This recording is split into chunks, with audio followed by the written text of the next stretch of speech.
Le président de la République a satisfait donc à cette obligation constitutionnelle de présenter face à la représentation nationale son discours sur l'état de la nation. Déjà un peu avant 10 heures ce jeudi, le chef de l'État a fait son apparition à l'Assemblée nationale, accueilli par le président de l'institution parlementaire, Maître Adrien Ngbeji. Tapis rouge, le président de la République a eu droit aux honneurs militaires dus à son rang. Salutations avec les membres du bureau de l'Assemblée nationale. À l'hémicycle, c'est le président Maître Adrien Ngbeji qui a d'abord souhaité la bienvenue à son hôte.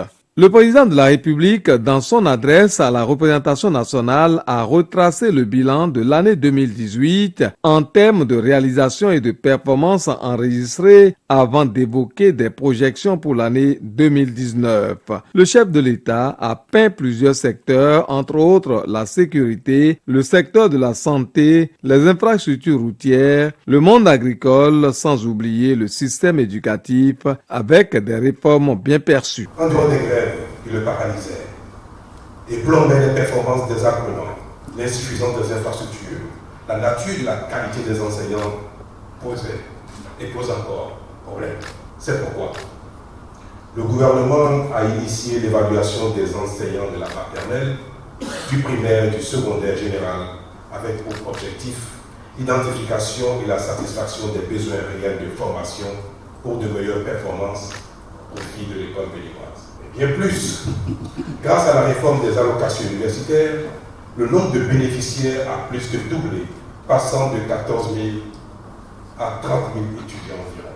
Parlant de la lutte contre la corruption, Patrice Talon met l'accent sur la nécessité d'entrevoir le rétablissement progressif du respect de la chose publique. Avec la volonté du gouvernement de mettre fin à la gestion approximative des finances publiques, de mener une lutte implacable contre la fraude et l'évasion fiscale, de dématérialiser les procédures dans un contexte où le maître mot était le laxisme et les compromissions de toutes sortes.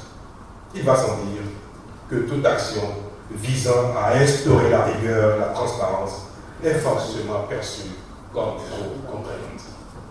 Au plan de la gouvernance, après des années de pilotage à vue, la culture de la rigueur prôné par le gouvernement permet d'entrevoir le rétablissement progressif du respect de la chose publique. Comment ne pas évoquer sur ce registre, au titre des réformes législatives majeures, la création de la Cour de répression des infractions économiques et du terrorisme CRIET, qui se révèle être un précieux instrument de lutte contre la corruption. Et pour finir, le chef de l'État a évoqué l'assainissement dans le domaine politique qui passe inévitablement par le système partisan. Je m'en voudrais donc, mesdames et messieurs les députés, de ne pas saluer votre engagement et votre contribution hautement appréciable. Au nombre de ces réformes figure le vote des lois portant respectivement charte des partis politiques et code électoral en République du Bénin.